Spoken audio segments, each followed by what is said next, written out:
എഴുന്നേക്ക്, എഴുന്നേറ്റിരിക്കുക. എന്നെ തൊടണ്ട. കുടിച്ചോ, കുടിച്ച് നശിച്ചോ. ഇനി അതിൻ്റെ ഒരു കുറവ് കൂടിയുള്ളൂ. പേപ്പട്ടിയെ പോലെ കണ്ടെടുത്തൊക്കെ നിരങ്ങി വന്നിട്ട് തീ തിന്നാൻ മറ്റുള്ളവരുണ്ടല്ലോ.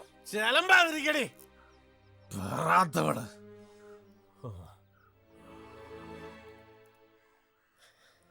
ഞാൻ പറയാത്തോളൂ തന്നെയാ. അതിന് ഡോക്ടറുടെ സർട്ടിഫിക്കറ്റും കിട്ടിയതാണല്ലോ. ഞാൻ ഒഴിഞ്ഞു തന്നേക്കാം.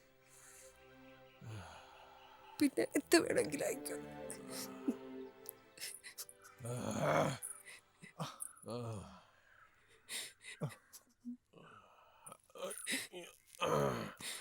ഓ, ഇതും തുടങ്ങിയോ? ഇതുവരെ ഇല്ലായിരുന്നല്ലോ ഈ പതിവ്. എവിടെ ആയിരുന്നു ഇത്രയും നാളെ? പോകളവാ.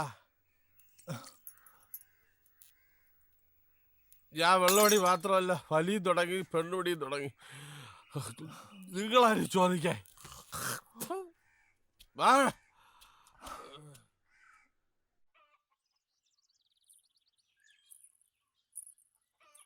ചേച്ചി,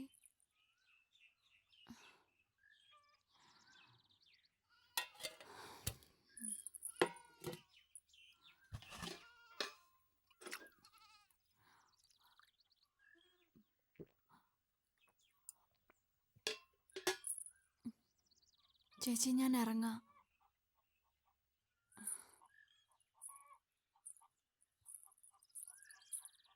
മോളെ, ഒറ്റയ്ക്കാ പോകുന്നതെന്ന്? അത് സാരമില്ല മുത്തശ്ശ.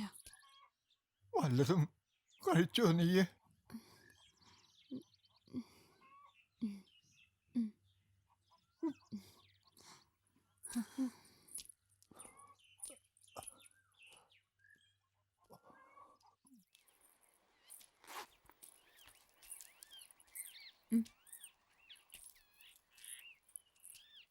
എന്താ വിശേഷമെന്ന് നീ ചോദിച്ചില്ല. പറ. ഇന്ന് നിന്റെ പിറന്നാളല്ലെന്നറിയാം. അച്ഛന് പ്രൊമോഷനായി. ഇനി അച്ഛൻ തഹസിൽദാരാ. ആ, അത് നന്നായി. എന്ത് നന്നായിന്ന്? എടി കലാവതി, നിന്നെ ഞാൻ കാണാൻ തുടങ്ങിയിട്ട് വർഷം 10ആയി. നിന്റെ പുരികക്കൊടി ഒന്ന് അനങ്ങിയാ ഞാൻ അറിയും. പറയടി സുന്ദരിക്കോതെ, എന്താ നിന്റെ പ്രശ്നം?